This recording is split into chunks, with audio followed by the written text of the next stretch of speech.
Hi, everybody. This is Uncle Matt's D&D Neighborhood, and I am here with Luke Gygax. Say hello to everybody, Luke. Hey everybody, how you doing?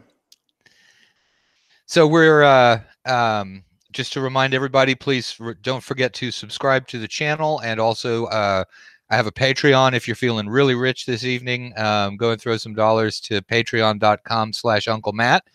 And with that out of the way, let's get started talking to Luke. And the main topic we're going to talk about is GaryCon. So give us a quick pressy, Luke, on where GaryCon stands right now in terms of size, gamers, what all goes on. All right, well, GaryCon is a memorial convention that I hold every year in honor of my father, Gary Gygax, who was as I'm sure everyone knows, was the co-author of the original Dungeons and Dragons game. And this happens in Lake Geneva, Wisconsin, each year at a place called the Grand Geneva Resort and Spa. And this year's convention, or next year's convention, will be held March 7 to 10th in beautiful Lake Geneva at the Grand. The origins of GaryCon are a little unusual compared to other conventions, and it's really a kind of an interesting story. A parent passing away, loss of a parent is just a devastating event for any family, and mine is no exception. And of course, I was very close to my father, so losing him was very difficult for me and my brothers and sisters, of course. And we were very blessed that so many people had this great outpouring and contact us through email and various posting on forums and sharing in our loss. And many people actually physically came at the drop of a hat to Lake Geneva to pay their respects to my father. So we had a funeral service, but I thought it would be, what would be more appropriate than to get together and have I guess for lack of a better word, a wake or a gathering afterwards where we would play games. Thought, why not do it at the Old American Legion Hall in Lake Geneva, which is a place that I fondly remember doing small conventions like a Spring Revel or Winter Fantasy in the late 70s and early 80s when I was just cutting my teeth as a young gamer. So we got together, my brothers and sisters, and we got some food, and there was a bar there, and we watched Dungeons and Dragons cartoons and the Futurama episode that my dad was in. I had a microphone set up for anyone to share a story about my dad that they wanted to. And, well over 100 people came, and it's kind of foggy. It's a little blurry as those sorts of events are with all the emotions going on. I hadn't slept very well in days. But it was really a time where I felt connected. It was a time of camaraderie and bonding with folks, and they really enjoyed it. And somebody said to me, "Hey, Luke, you should do this again next year." And Jolly Blackburn was within earshot. He does Knights of the Dinner Table. And unbeknownst to me at that time, they held GaryCon in their comic, in Knights of the Dinner Table, that was Gary Jackson's convention, which is a combination, I think, of my dad, Gary Gygax, and Steve Jackson rolled into one character. And so Jolly said, "You can call it GaryCon." And I thought, okay, sure, why not? And so the next year, I rented the American Legion Hall, and I just threw a game day. And I had no idea if 10 people would show up or 100. But about 170 people showed up, and it's kept growing ever since then. And we've just been playing games and having fun. And it's grown almost in some ways to a mythological proportion too, because they mentioned it on what's that show? The nerd show, Big Bang Theory, Big Bang Theory. right? And then nobody knew whether the con actually existed or not. And that is true. Yeah, that's true. So a gentleman named Eric Kaplan is a writer on Big Bang Theory, and he was also a writer on Futurama. And my sister Elisa kept in touch with him, just occasionally exchanging emails and that sort of thing. And she had sent him a care package of GaryCon items. And so I guess Eric had been looking at our website and stuff, and he needed an idea, or so he just had this idea. He's like, "Well, I want to incorporate this in the story." He didn't tell me. He didn't tell Elise. He didn't tell anybody. He just did this episode. And next thing I know, people are blowing up my phone saying, "Oh my God, you're on the Big Bang Theory," and or GaryCon's on the Big Bang Theory, and it was amazing. And we were totally not positioned for that. We had over 650 people per second on the website for about 3 hours. I think they were all looking to buy T-shirts, but I had no e-commerce at that time, so it crashed. It was crashing our website, and there was nothing there. But people were, and that really is the thing people ask: is GaryCon real? And so I've had to up my my media campaign so that people know, yes, it really is a convention. No, it's not in Gary, Indiana. It has nothing to do with that. It's about Gary Gygax, and it's a memorial convention, but it's about gaming with a capital G. And that's something that I don't know if people, people know my father through role-playing games primarily, but he was a gamer through and through. He loved to play all kinds of games, and that stretched from playing card games, like cribbage. He loved to play cribbage, and cribbage, pinochle, poker, even chess. He liked to play chess, shogi, go, mahjong, and railroad games, war games, of course, board games, chit games, miniatures, battles, and especially rail games were huge for him. He loved railroads, and as a child growing up in the 40s and 50s, that was something that was really cool to him. And we would play Rail Baron, Empire Builder, and then there was a game, I think on an Apple, it might have been Apple like 2E or something. We're going back to the 80s, and it had a little monochrome screen, and it was called Rails West. And the only sound effect that it had, I think, was it go beep beep beep when something was like some big news happened or something. And we lived in a place, and it was big rooms in the Stone Manor in Lake Geneva. So my bedroom served double duty as his office. It was a huge room. It was like 30 by 40 or something. It was just a giant room. Wow. With like 15 foot plus ceiling. It was great. But his office was in one corner, and I would sleep there. And of course, typically that was no issue. But he, being a gamer and having no resistance to games that he liked, he would wake up in the middle of the night to come in and play just one more turn of Rails West. And a little beep, beep, beep would wake me up sometimes. And I'd see him in there hunched over the computer playing. And I totally relate. If I have a video game that I like, there's no hope of me getting any real work done in my free time. So yeah, Civilization is the killer there. Oh man, yeah, I played a ton of Panzer General when that was popular, and of course Civ, various Civ. Yeah, hours and hours wasted.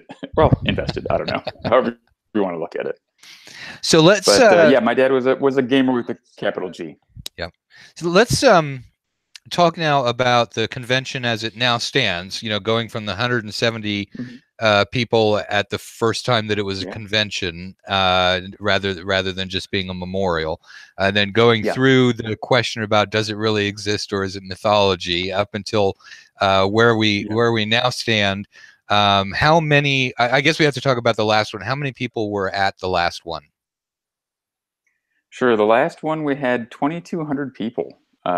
Which is just, to me, a huge amount of folks, because I haven't ever formally advertised it. I posted on Facebook. I've talked on some forum sites. I'll talk to people on podcasts, but I haven't really had a marketing strategy or media campaign to bring people to Lake Geneva, Wisconsin in March.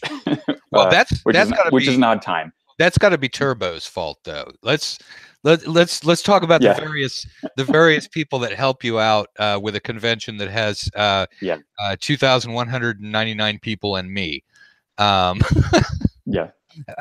do you run that? I mean, Turbo appears to be the right-hand guy, at least while the convention is operating. What does the team look like for running something that large? Sure. So believe it or not, it's a pretty lean team, and we get by with a lot of help from our friends and goodwill. But I have Mike No is the director of operations, and he covers exhibitors and runs the vendor hall as well. He is the president of Iron Wind Metals, which is also the old Rel Partha.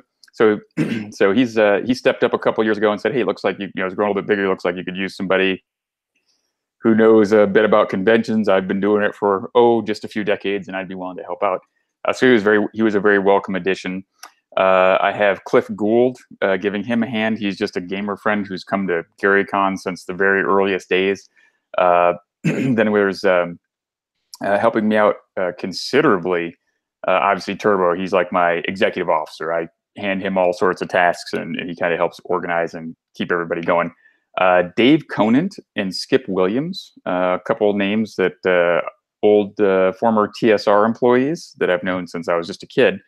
And as we got bigger, I said, well, gosh, I remember Dave used to work on and RPG and stuff like that back in the 80s. I wonder if he'd be willing to help me out now, because he comes to GaryCon. And sure enough, he did. And they partnered up again, and they just do a great job as we keep on getting more and more events. They're in there getting that all coordinated. I was blessed to have a young lady who's grown up gaming. Caroline Burks is her name now. She also has helped me out. She wanted to start helping me out from the age of about 15, and I didn't really pay that much attention to her other than when she was on site. But she kept pestering me and saying, "Hey, I'll do this. Hey, I'll do this." That by the age of 16 and 17, she was participating in phone calls and taking on duties and doing all sorts of stuff. So she's a real go-getter. I think, gosh, she's probably now like 21 and just got married and is going to law school. So she's a great find. Frank Sapia helps me out with volunteers. I mentioned Cliff. James Isaacs, another guy who is there to help out with operations and inventory. And then really, Lloyd Metcalf helps me with graphic design and the website. And Thomas Valley helps me out with the forums, managing the forum sites. And that's about it. And me. So it's a part-time crew, but we work year-round to make stuff happen. And it's a really fun convention too. One of the things that struck me about it, because I go to pretty much 3 conventions a year. I go to North Texas, and I go to Gamehole, and I go to GaryCon, and it was really. I think so. There, having seen lots and lots of them, those are the 3 that I really enjoy. Yeah. And I react kind of differently to each convention's different atmosphere. I mean, I do a lot of talking at North Texas, just talk to people. And when I got to GaryCon, it was kind of interesting because over the course of GaryCon, not only did I run my 2 special guest games, but I think I ran 3 pickup games while I was there as well. So it was just that's awesome, non-stop gaming the whole time through. I mean, it was the one that really clicked on the teenage gamer sort of mindset, something about it. So. And I don't. That's perfect. That's exact. That's what I love to hear. And so, how did you do that? You created a convention. It certainly has a unique atmosphere to it. What do you do to get that that sort of atmosphere? Well, I just started it as a tribute to my dad, and I wanted to give the feeling that I felt when I went to those early conventions when I was 8 years old to 10 years old, and I would just go into the American Legion Hall, and I would walk up to a table, and I would say, "Hey, do you guys have room for one more player?" And pretty much, sometimes they'd say, "No, beat it, kid." But a lot of people were like, "Yeah, sure, sit down," and they would show me how to play a game. I mean, gosh, I don't think I was older than 7 or maybe 8 years old when I sat down to play Traveler with a guy named Frank Cohn, and I ended up playing that character Luke Smith, this retired space marine or whatever. I don't know, for a number of years, I played him up to Gen Con in like at least Parkside and maybe a Gen Con in Milwaukee. And I just had a blast, and I would play Fight in the Skies, and it was just super fun. And everybody knew each other, and you were just playing games, and that's what it was about. And so the first couple of years, I didn't have any vendors or anything like that. And I didn't charge any money for the first one. And then I just, my focus was on, okay, let's keep the prices manageable, keep it low, encourage people to talk and go up and greet people. It's a family event. I try to have myself there, my brothers and sisters there to hand out badges on, the opening night when people pre-register. I try to go around and say hi to folks and just talk. We have, fun stuff like, sometimes we'll do a mixer on Wednesday night. When it was smaller and I could buy pizza for everybody, I would buy pizza for everybody, and we'd have pizza and beer on Wednesday night before the official thing kicked off, and we just talk or go to the next door pub. When the early days, we go to the next door pub, and I just buy pizza for people and we'd hang out. Then I did it at the hotel because it got a little bit bigger, and now it's so big that it'd be kind of hard to do for a couple thousand people. But we'll do things like my dad but we're Swiss. Gygax is a Swiss name, or Gygax, and we would go to New Glarus for William Tell festivals and things like that. My dad had a red shirt with a white cross on it that said Swiss Power that he'd wear, and just silly. He was very proud of being Swiss.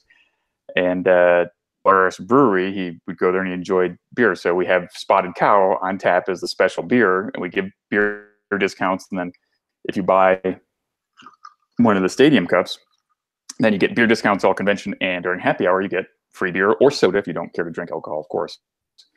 So it's just stuff like that. I think I try to make it more friendly. It's just like a friendly vibe. I don't want people to feel like they're going to someplace that's antiseptic, or we're there as gamers. We're there to hang out, play games, have fun. My dad loved gaming. I want to encourage new people to come and game, old players to come and game. I want. It's amazing that we have Legends of Wargaming. If I can talk about that for a second, I think it's super fun. Absolutely. So a guy named Paul need to Stormberg. say one thing. Yeah. We do have the chat room, and I'm looking at the chat room over here. And I was talking about the pickup games, and Doug Zielsdorf has come on and said that he was in one of the pickup games, and also that he was the first casualty. And I just want to say, I want to tell you, Doug, that wasn't me. You got killed by one of the other people in the party, so you can't blame it on me. That was okay. So that's all I need to say about that. But okay. it doesn't. Your hands are clean. You're washing your hands. Okay. I had nothing whatsoever to do with that. So yeah. Okay. But all right. So let's go on and talk about that. Oh, so Legends of Wargaming. So a guy named Paul Stormberg. He helps me put together Legends of Wargaming, and what the focus of Legends of Wargaming is basically is you take those old battles from the 70s and the earliest Gen Cons, and it could be Siege of Bodenberg, it could be a chainmail, Battle of Brown Hill, an old D&D campaign adventure that my dad may have ran at sort of an early Gen Con. Things of that nature, or tactics, and he'll bring in. If it's chainmail, you might play chainmail with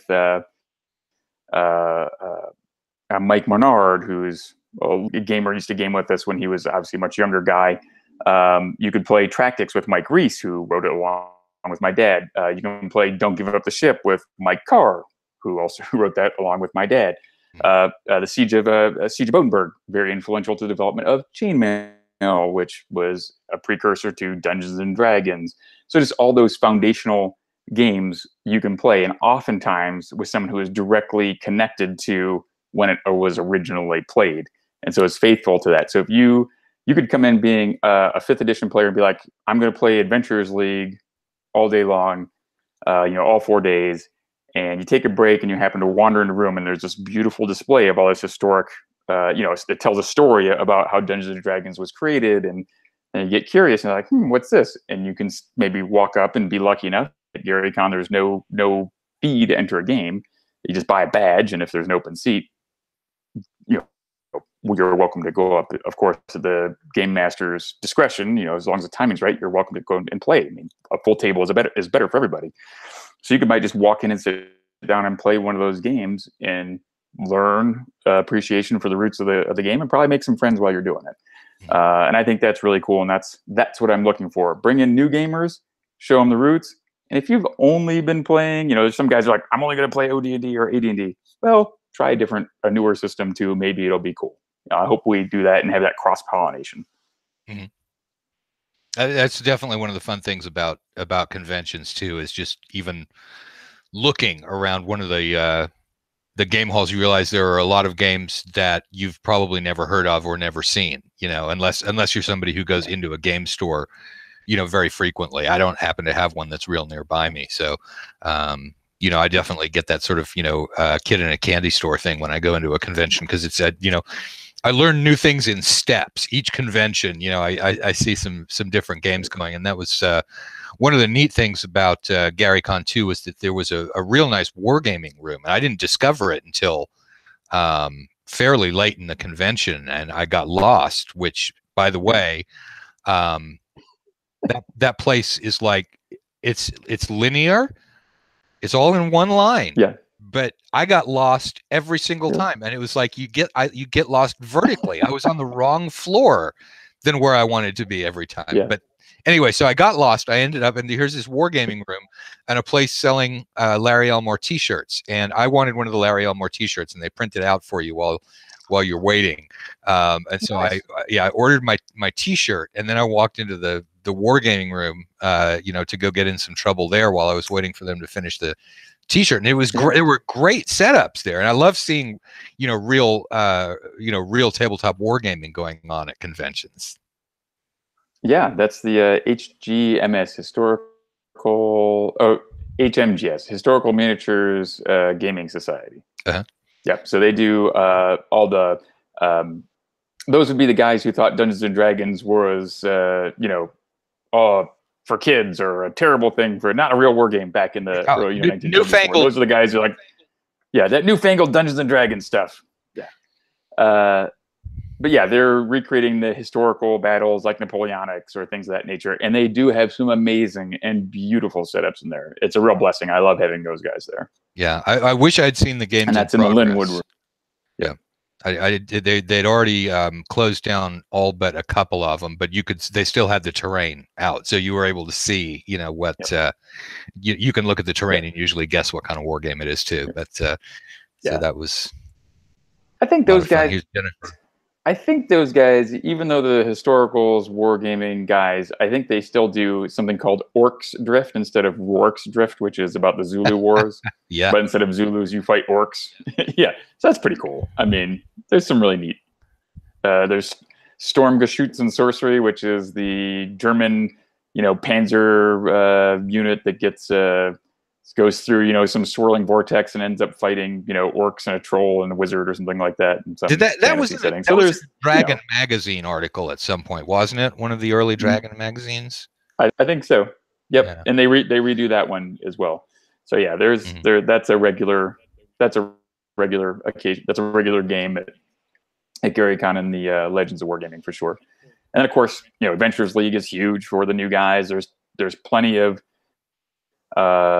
first edition. We do a tournament where we write a new module, playable, compatible with first edition rules, or Osric, or it's could be Castles and Crusades. I run it as first edition, and it's essentially the AD&D tournament from days old that I used to like. We do a 2-round tournament, and typically I'll have a hand in writing the module along with either Jim Ward or Chris Clark or Turbo, or all of us will kind of get together. And those are good choices. Good choices of people to write with. Yeah, those are good guys. I'm very blessed in that sense, and I've been really lucky, man. And I recognize that, and I'm thankful. And thank you to all the folks who are so giving and helpful and make GaryCon possible. Like I said, it's not a whole lot of us doing it, but we get a lot of support. Whether it's, guys like, Jolly Blackburn, Steve Chenault, Joe Goodman, Tom Tullis from Fat Dragon. Tom is actually guys, watching. Guys, Tullis is actually watching because Tullis is watching. Well, take that back. That Tullis guy, he's a real turkey. Yeah, I know. Well, he's busy. He's busy on the chat laughing at Douglas Zielsdorf about the argument about whether I was responsible for his character dying. So that tells you. That sounds like Tom. And but all those guys are so helpful. I mean, there's just tons of people who love gaming, who love D&D, and I am the recipient of a lot of love that goes back towards my dad, and I'm so thankful for that, and I appreciate it, and I never want to ever forget that or let anyone think for a moment that I don't realize and appreciate how truly fortunate I am and what an honor it is to be able to carry on that legacy. And now carrying it on is not an easy thing to do either. Let me get back on the convention, because one of the things that a lot of people ask about the industry and conventions, and this is a question I've actually fielded from a lot of people, is what does it look like from your side? So like I'm off with industry people talking stuff in Texas, and people are like, well, what are you talking about, and things like that. So when the convention starts, where is it that you are standing on day one, and then what is it that you sort of do? What is, like the old family circus things where you'd see the trail of where the kids had been, with the little dotted lines. Yeah. So walk us through the dotted lines. So for me, so I get in there. I get in usually on Monday because that's about, I can't really access the any of the facilities until Wednesday. So I get in. I usually come in Monday with most other key staff guys, and on Tuesday we try to get all of the kind of have our organizational meetings and make sure we've got all the equipment and the truck is there, and we'll offload stuff and find a place to build our swag bags for the year, because certain badges get swag bags. We'll build gift baskets for the special guests, and we'll go down and make sure that we have, all the, do we have, are the badges printed? How are we, kind of go through some steps, do a little organizational meeting.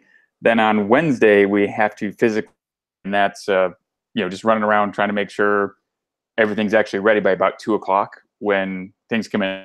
So these are long days where we're hustling to get, banners hung, unpack trucks, lay out things, make sure the printers are working. Do we have good internet connection? So it's all the logistics side of that sort of thing. On Wednesday, then I'm welcoming people to come there, making sure that we're signing modules or things for the for our auction. We usually do a charitable auction to support.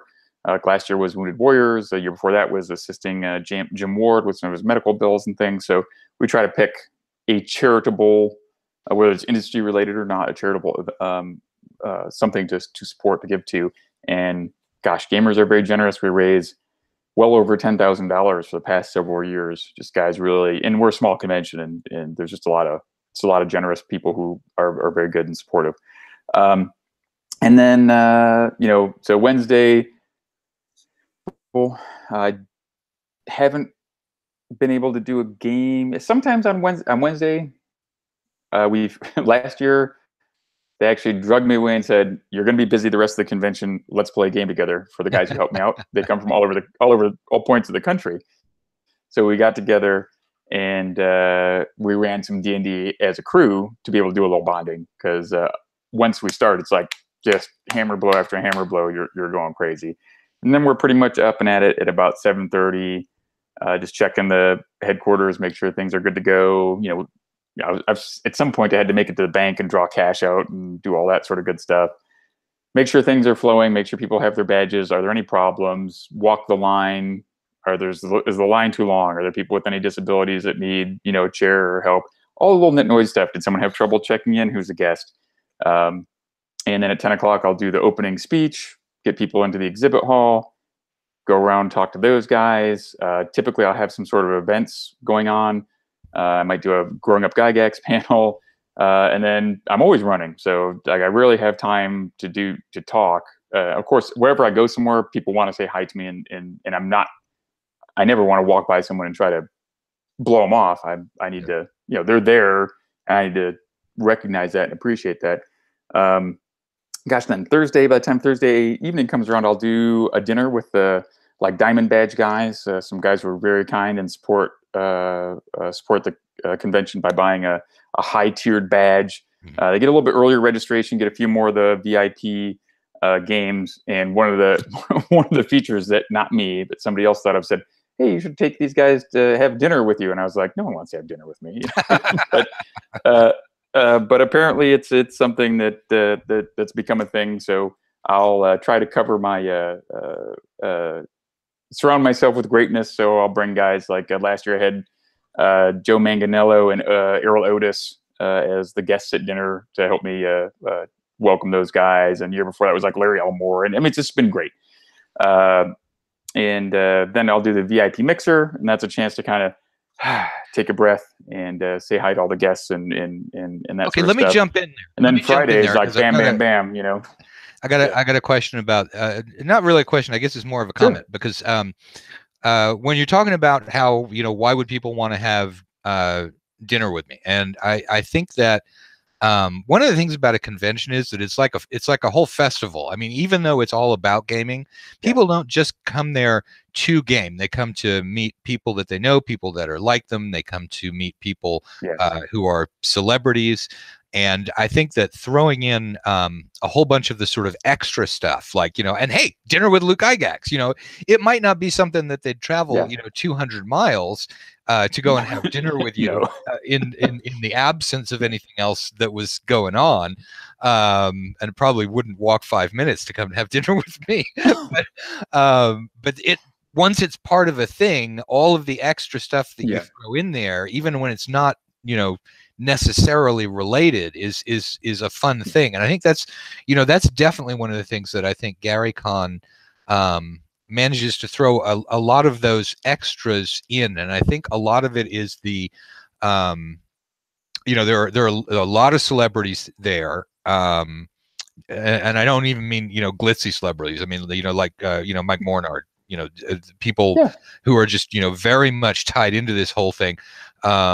And that atmosphere is it's similar in North Texas too, but it's even more concentrated, I think, at GaryCon. And so it's that feeling of it's a Renaissance festival where you don't just get a turkey leg, you also get to knock people off the thing with a pillow, and it's kind of got that festival atmosphere to it. So, but I tell you, it's just it is a great atmosphere. Now, it's a great atmosphere because just so many people remark that this is like a family reunion, except it's with the family you get to pick. Mm-hmm. And so they get to see all these people year after year, and it's like just this grand reunion of people they want to see doing all sorts of fun stuff. And that extends also to your creative people come together, and I think a lot of new ideas and concepts and products are that's the place where they germinate. People come together and then they plant the seed, and boom, new products and new games and fun stuff happens. So it's really neat. And you're right, there is some sort of quality there. I have successfully put together an atmosphere that really engenders a lot of not only goodwill, but creativity and fun. And that's exactly what I was shooting for. That's exactly what I remember from being a kid and hanging out and playing games. And I just want to keep that going as long as I possibly can. And part of that means most likely limiting the amount of growth this place in Lake Geneva. And we've been growing, like 30% or more a year. And this year, I think I can probably afford to grow about 400 or 500 people total. And that's it. And that would probably be about as big as I can see us getting people in that current facility. And then I'll have to, sadly, turn people away, which is heartbreaking, but I can't have it be a mass of people where we can't put together a good show. I mean, there has to be a certain trade-off there. So as much as I would like to welcome and be able to keep that going for 10,000 people, I don't know if that's feasible, and certainly not in the location we're at. And I'd like to keep it in Lake Geneva. Yeah, I was gonna ask. So if you want to come now. Yeah, I was gonna ask what you were gonna do when you hit that maximum, because I mean North Texas has basically hit a similar thing. It's although with them it's the finances in Dallas, but they're going to hit a point where if they add one more person, they have to double the size of the convention in order to be able to not take a financial hit, just because of the way that the economics of hotels and stuff work. And I think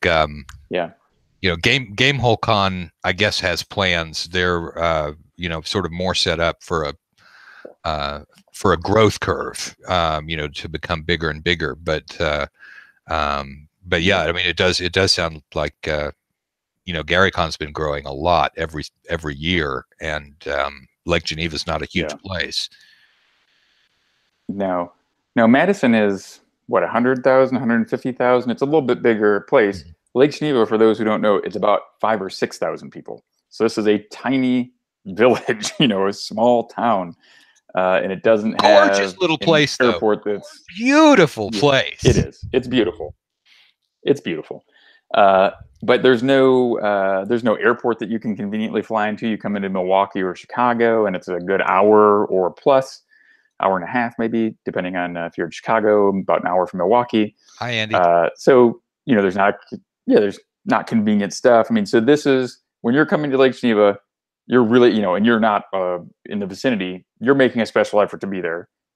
Yet GaryCon continues to grow, double-digit percentages year after year after year, which is very flattering, very amazing, and also somewhat causes some consternation as an organizer. It went from this thing where I was just throwing a game day and just meant to be an homage and kind of a cathartic thing for me and my family to do, to being something that I run year round with the great assistance of several other folks. And it's become a lot of work. However, the joy that it brings to so many people and how pleasurable that is for me and my family, it makes it all worthwhile, and it's really neat. It's extremely enjoyable. It's like really rewarding. I guess rewarding is that word. Like, it's great. It's great to be there and see so many people with diseases and then saying, this is the best. I look forward to this all year long. This is amazing. You guys did it again. This is my favorite convention. Oh, wow. And we did this. We had this sort of thing. And I made it up by the skin of my teeth, and just all those amazing memories and so much happiness that it brings. It totally is worthwhile. And that blows me away. So if you're going to work at something, it may as well be something like that, I guess. Yeah, I would have to agree with you there, because it really it's a neat time. It really is. And and like I said, going to multiple different conventions, it really does have a particular feel. And for me, it was turn into the the whirlwind young gamer again. So we got so Andy who has just joined says that he's looking forward to going to his first time this coming March. So that'll be his first time at GaryCon. So well, welcome, Andy. And see whether you hit the same thing as I do, where you start just going around, running through the hallway going, hey, I'm going to do a pickup game. Who wants to join a pickup game? And yeah, that's great. And keep doing that. And remember, if it's your first GaryCon, don't be shy.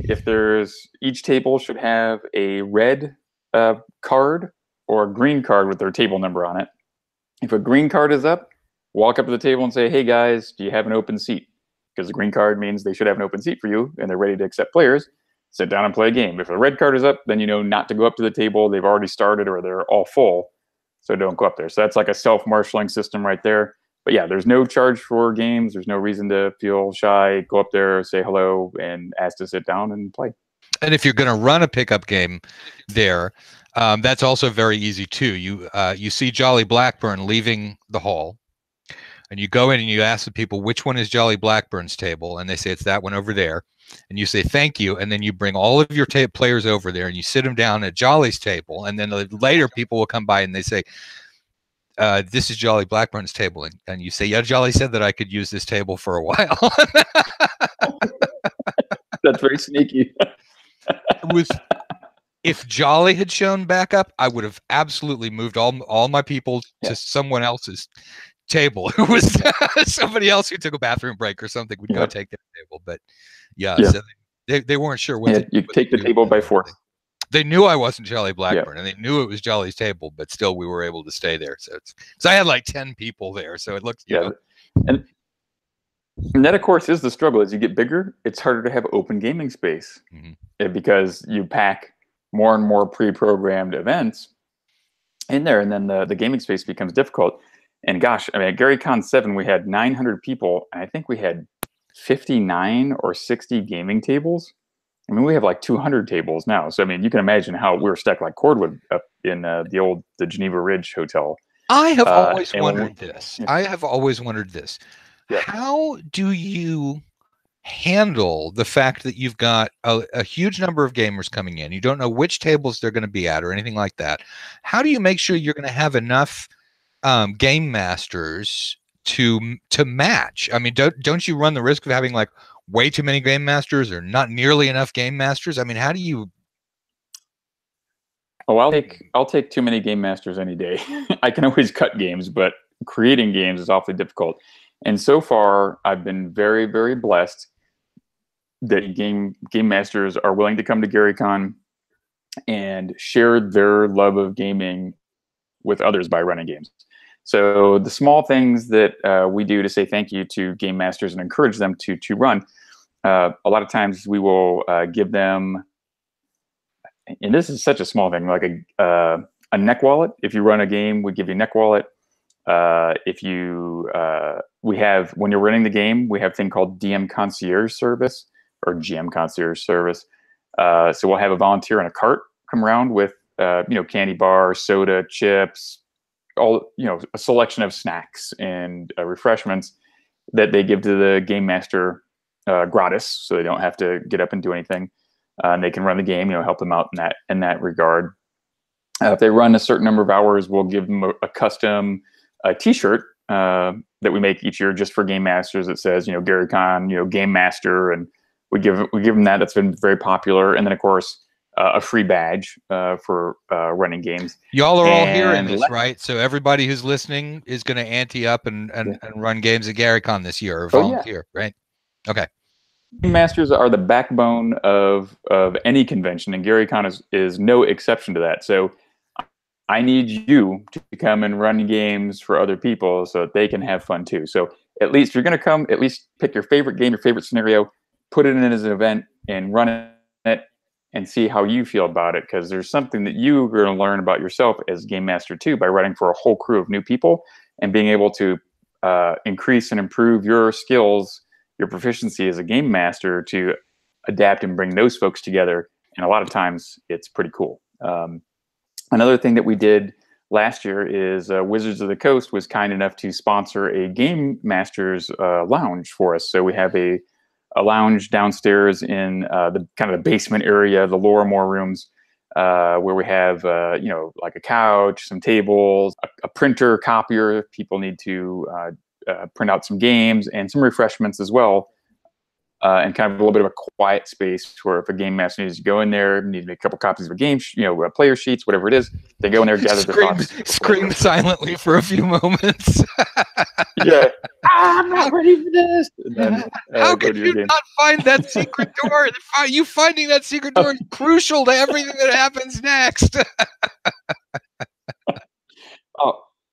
Isn't that the truth, though? When you're writing a scenario, you're like, "This is super obvious. They can't miss this. There's no way that they're gonna go a different direction when I give them this hint. The clue is right there, and they're like, I don't know. Yeah, I don't know. Let's go kill this other thing. Yeah. What? Well, it's they go off down to the tangent. I don't know how many times that's happened. Whenever I try, I do a lot of stuff about talking to people about designing adventures, and it's like that's really any time that you're running one where you think there's going to be any sort of mystery or any sort of puzzle, you've got to understand that it is so much harder from the player's perspective to understand, what it is that seems fairly obvious to you. As a DM, I think that's one of the things, when you're talking about upping your skills, that's one of the things that you learn when you're playing with people who maybe don't know you as well as the people that you've been gaming with for 10 years who can twig, to your thinking process and your puzzles. Like some of those puzzles are pretty hard, and you just don't realize it when you're writing them. It's like, Yeah, no, it's definitely true. So I would have thought there was no way that Doug Zielsdorf's character could have gotten killed by somebody else in the party in that circumstance, but he just let it happen. So, well, Doug apparently is very accomplished in getting his PCs killed. I've heard that at several different venues. This just being one of them. So, I think he has characters die at every convention across the country. Yeah. Yeah, I think he has an amount of renown. I think he has 15 points of renown in. Getting his character killed at this point. That's right. Doug, you're now famous for having characters die at conventions. We expect you to live up to that or die up to it, whichever way that works. That's right. Yeah, it is your fault. Just like Jim Ward is known as a killer GM. And you know how he says that he does that? He says, I don't kill any of them. I just give them, the room to kill themselves, and they do. Yeah, Jim's a killer DM. I don't care what he says. And Cask is pretty tough too. Those guys are both don't pull their punches. So, but it's a ton of fun. I enjoy getting killed by Jim. And I hear that Tim Cask actually doesn't really play by the official rules, so it doesn't count. Anybody who knows Tim Cass knows that I'd get my head chopped off for saying something like that. Yeah. Well, Tim is really kind of a quiet and reserved guy. So he is. He's very, very unassuming. Public, yeah. Yeah. You know, yeah. That's another thing that I guess it's pretty neat. People say what it's like growing up to be, what's it like growing up with, Gary Gygax being your dad? I'm like, I don't know. It's like normal. So it's kind of typical to me. I wouldn't know what it would be like otherwise. But when I do think about it, it's the guys who are kind of like my uncles or whatever are guys like Tim Cask, Jim Ward, gosh, Skip Williams was a guest at the house all the time. Frank Menser was around quite a bit. Guys like Mike Gray, Zeb Cook were not unknown. So these guys were around, and particularly Jim and Tim we're pretty close. And it's really nice that I get to see them some more. And of course, Tom Wam. Tom Wam was like another family member as well. When we're moving or having a housewarming or something in those early days, he was around. And this is a guy who doesn't get much recognition. I mean, he's done some great fun board games like Snit's Revenge and Awful Green Things from Outer Space. Awful Green Things is like my game. Yeah. But this dude worked for Don Lowry in Guidon Games back in like 73 or something like that. So Tom Wam has been around forever. And then he worked for TSR for a nice long time. And, he's been through all those ages. He was there for ages and ages, and he doesn't get enough recognition. But he's a guest at GaryCon all the time. He lives in Lake Geneva, is an old friend, of course, and I would do that. A couple other folks, I learned a lot about gaming history by running GaryCon. So it's been a wonderful experience for me, not just seeing people enjoy the games that I help facilitate happening, but also to meet guys like Dave McGarry again. I knew him maybe as a very young man, not young man, a boy, a kid. He was in the house, but I didn't have anything like a real conversation with him as an adult. So Dave McGarry, Dave Wesley, these guys were foundational to, and of course, Jeff Perrin, of course, foundational to the creation of Dungeons and Dragons, that whole zeitgeist that was built, and then boom, up came Dungeons and Dragons.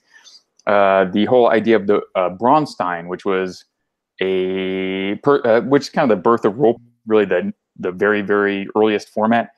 Dave Wesley in the late 60s was running a fictional scenario called Braunstein, where there might be like 10 players, and somebody was playing like a French army commander, and there was the defending German commander or whatever it was. But there's also the mayor of the town, somebody like the underground, and this person, and you would each play one person, and you would write down what you wanted to say to each other, and then you'd pass them through the referee, and then the referee would resolve kind of what was all going on and tell you what happened. And so that was kind of the very earliest I'm role-playing as one person. And of course, Dave Arneson heard about this, and he's like, well, how about we do a medieval Braunstein? And so he had his guys play themselves, I think, is what he had his characters play, like, I'd be Luke in Blackmoor, right, in this medieval Braunstein. And then the idea of carrying skill, like, oh, I did something well, I get a +1 to this kind of check, from now on. And I would carry that game to game. That's your kind of the genesis of experience.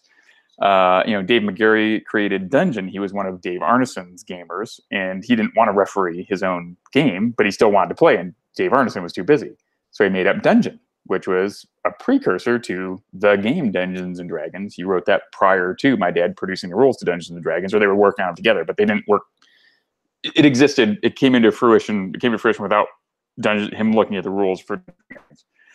And then, of course, Chainmail with Jeff Perrin and the man-to-man rules and the fantasy supplement was what my dad drew upon for the fantasy element and the fighting and that sort of stuff. So he took the Braunstein and the medieval Braunstein and rolled that in with Chainmail, and and the idea of dungeon explorations, all sort of stuff that was helped fleshed out by Dave McGarry. So you have Dungeons and Dragons, and I didn't necessarily give enough credence and credit to guys like Dave Wesley or even Dave McGarry, certainly, and Dave Arneson and my dad had a falling out, so he was not that name was not something that was welcome around the home. When I was growing up. They had some legal battles or whatever. None of that matters to me anymore. I don't get a dime off of Dungeons and Dragons. So you basically reassembled this history of D&D and sort of had it jigsaw itself together at the convention bit by bit as you were. That's sort of cool. Yeah, and Dave McGarry, I guess I didn't think much about it. I was like, Dave McGarry, sure, he created Dungeon and invite this guy. He's that's cool. I love playing Dungeon. My dad and I played Dungeon when I was a kid. We loved that game. My whole family did. And so probably the fourth year he was there, he shared with me some letters between him and my dad, and the source of it, gave me copies of them and that sort of thing. And he's like, he became a little bit emotional. He's like, really, thank you so much for bringing me here, and Dave Wesley and some of these other guys, and really helping heal this gap, this rift that was out there between Dave Arneson crew and my dad's crew, those people, and bring it together. And he said, it really, I wasn't sure what to think when I first came here, but you've just been so welcoming to me, and this has just been really wonderful, and I look forward to coming here every year, and it's just been great. And of course I was like, well, yeah, of course. I mean, it's like, what's the point? This is supposed to be about having fun, gaming, and healing wounds of losing my dad. It's not about grandstanding on some stuff that's water under the bridge at this point. And anyone who's read the books, and if you haven't, I would recommend a very easy, nice read that's fun and tells the story of my dad's life pretty well. The book is Empire of Imagination by Michael Whitwer. So Empire of Imagination, great book. But the Bloom brothers and Brian Bloom were not, didn't do my dad a whole lot of favors. There's definitely some bad blood and caused my family a lot of pain and grief, and in the loss of his company and Dungeons and Dragons and stuff. But at GaryCon too, I think I learned that Brian was still gaming with like Tom Wam and some other folks. And so I said, well, what's his phone number? And so I got his phone number, and I called him. I left him a voice message on his answering machine. And I just said, hey, come to GaryCon if you want to. I said, hey, it's Luke Gygax. If you want to come hang out and play some games, you're welcome to come. And he didn't come. But then at the third year, he came. And very briefly, he came for like just a couple hours, played a game with some of the guys, and left. And I thought, okay, you know what? That's all right. And now, unfortunately, his health is such that he couldn't attend if he wanted to. So, but yeah, I mean, I figured Brian Bloom isn't making any money off Dungeons and Dragons. My family's not making money off of Dungeons and Dragons. He certainly was a big player back in the early days, and he was a friend and that sort of stuff at one point in time. Why hold a grudge? It's pointless at this point in time. So I think that helps.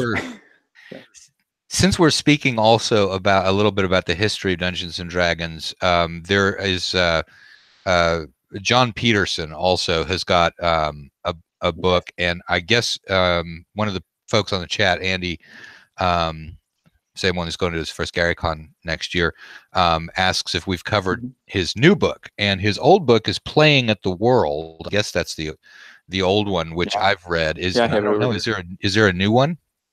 Do you know? We'll give John a plug here. All right, Playing at the World. So there you go. Go buy it if you don't have it already. Right. And all right, his new book. The Art and Arcana book. Is that what he's talking about? I don't know. He didn't put down the name of it, but I do need to speak with John Peterson, because in all the discussion about retroclones and stuff like that, he didn't mention my name, so I want that put in big bold letters. All right. We'll have to get that. Well, now he says yes. What? An errata sheet. Andy, type the name of the book into the thing, because we probably said it. Arcana. Art and Arcana. Okay, great. Art and Arcana. Yeah. So it's Art and Arcana. I had the pleasure of looking through that. It is not out. It doesn't come out until October. Okay. I ordered it through Amazon and pre-release. However, at the Stream of Many Eyes, I was fortunate enough to see Michael Whitwer, John Peterson, Sam Whitwer, and Kyle Newman were all there promoting their book Art and Arcana. And so I got to leaf through it, and it looks like a beautiful book on the art and the history of the art that was in Dungeons and Dragons, and the impact that has had on art and our concept of fantasy and that sort of stuff. Well, I mean, it's really cool, and there's a lot of unknown, a lot of art I had never seen in there, and it even shines its light, all the way back on. Was it Bell who did some of the very earliest work, and I think my Aunt Keenan did some work with the OD&D as well, because she was handy, so they just took some art and put it on there. Yeah, the art was not the best for OD&D, but yeah, I think my Aunt Keenan Powell did some of that. That's awesome. So it's a history of the art that's going into it, because I guess it's got a facsimile of the Tomb of Horrors, or the original tournament version of it. Okay, I've seen a photocopy of the original version of Lost Sojkanth, which is, I guess, a little different for the one that came out. That's sort of cool. How old were you? I never could. No, go ahead. When I played Sojkanth, I was like 10, probably 10, 11. Yeah, no, what I was actually trying to track in terms of your age is sort of when did you jump in on all of this stuff? Did you learn during the advanced D&D era or during the original D&D era? Well, I certainly remember my dad working on the Monster Manual and Player's Handbook and DMG, working at his typewriter. Of course, we were on Chapin Road for a bunch of that, so I was in second grade when he was writing Monster Manual, probably second grade. But yeah, I mean, I played before that, but by playing, I use the term loosely. Right. They were like, "Hey, kid, yeah, all right. Oh, I get to attack it. Let me shake the dice." So I've been doing that since I was 4. And then I would say that I really started playing more when I started Melf, and that was probably about 9 years old, something like that, 8, 9 years old. Yeah. I played him through, Sojkanth and a whole bunch of stuff. But the first one was Otis the Ranger, and I played him from, I think it was Village of Hamlet, or a precursor to Village of Hamlet, which was, but I mean, I was like 4 or 5, so it was very young. And then we went against, the G series, the Hill Giants, Fair Giants, Drow, Kuatoa, all those, and made it by 10th level by that time as a Ranger Lord. And then I was bugging my dad one day to play solo, and he's like, all right, you want to play? I'm like, yeah. And so my sister Heidi was there, so she played with me. She rolled up a character called Murfles, because my dad had a book, if you haven't found it out there, called Pop Lollies and Belly Bones, that caused him a whole bunch of a great amount of joy, and he named a lot of characters and monsters from that book, which is a celebration of lost words. Came out in probably the mid-70s. And so he's like, all right. And he took us on an adventure, and we, I'd traveled through some mountains or whatever, and we found this, ancient tomb of a wizard. And I still remember, we dug in, and there was like three looked like mine entrances, maybe, or something kind of like that. And of course, one of them collapsed. Yeah. All right, I know where you are. So we get into the one. Yeah, we get it. Yeah, we get into the one, and there's all these murals on the wall, and there's this crazy demon face at the end of one of the hallways. I don't know if you can see that little demon face over there. Yeah, and yeah. So poor Otis went through one of the 3 tunnels and ended up naked, wandering around, and I threw the levers of the room that I was in. There's 3 levers on the wall. I put them all up. Floor dropped out beneath me, and I plummeted 100 feet. Survived because I had tons of hit points. But that was essentially the end of his adventuring career. So that was quite a terrible blow. I remember that still. I was very sad. Yeah. So I was maybe 10, probably 9. So that was a big blow. Well, but if you're going to lose a good character, at least you lose him. It's fair to lose it in Tomb of Horrors, because no one's going to be like, well, how'd you screw that up? Yeah, that's true. Yeah, that one, that's a rough dungeon. So then I rolled up Melf and went adventuring around Greyhawk and that sort of stuff. And then ended up using him in many, many adventures and playtesting some pretty cool adventures, of which my favorites, Lost Caverns of Sajkamp, the Temple of Thrisden. Those are really neat. And then also, Dungeon Land was fun, through the Magic Mirror, a few other ones. They're pretty cool. Yeah. All right. Well, listen, we've been talking for an hour, and we're probably going to run into the point where you and I get tired if we keep going too long, and then we start saying stupid stuff, and then we end up saying that that Boulay really ought to be pronounced Boulette, and then Tim's mad at us both, and we just end up exactly. Yeah, we don't want that. No, we don't. Nobody does. Although Tim is a kind and gentle person, and anybody can go up to him and talk about how to pronounce the word of the land shark monster, and at any convention, and he will be happy to chat with you about it. Yes. This is a trap, by the way, just on the off chance. Yes. Yes, I heard you call it a bullet. Yeah. Tim insists that it's called a bullet, so you should go up to him and tell him about that. All right, so let's go ahead and we'll close it off. But I think that this is fun. We should do another one of these late night talks the next time that you're free. Sure. Yeah, it'd be fun, and we can talk about Founders and Legends Day. That was a lot of fun too. A new you want to go ahead and project. Tell us what that is. Oh, well, and then sure. So Founders and Legends Day, the idea of it came out of, man, GaryCon is so big that I'm working all the time, and I don't get to hang out and play games with my buddies. And they're like, well, on your dad's birthday, like the weekend around there, we should just get together and hang out and play games just for fun. And I was like, that sounds awesome. Let's do it. And so I was talking about that in front of, I think, somebody from Wizards of the Coast or something. They're like, we'd probably cover that. And I'm like, okay. And then next thing you know, it turned from that idea into, hey, this is somebody at Wizards. You want to put together that Founders and Legends Day? And I'm like, okay. So I did it in about 3 weeks. I put it together. And we did 12 hours of streaming on the 28th of July.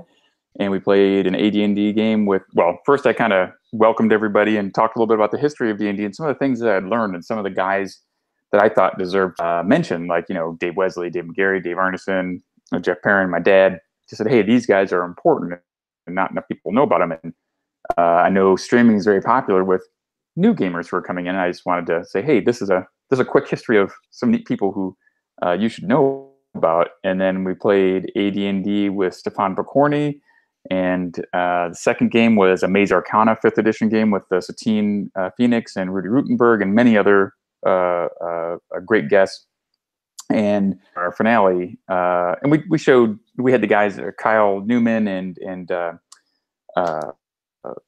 talking about art and Arcana, and so there was lots of other things going on. But we had 3 games, and the third game was Mike Merles running this absolutely fantastic adventure, and it's on YouTube. You can YouTube this Founders and Legends Day, and please do.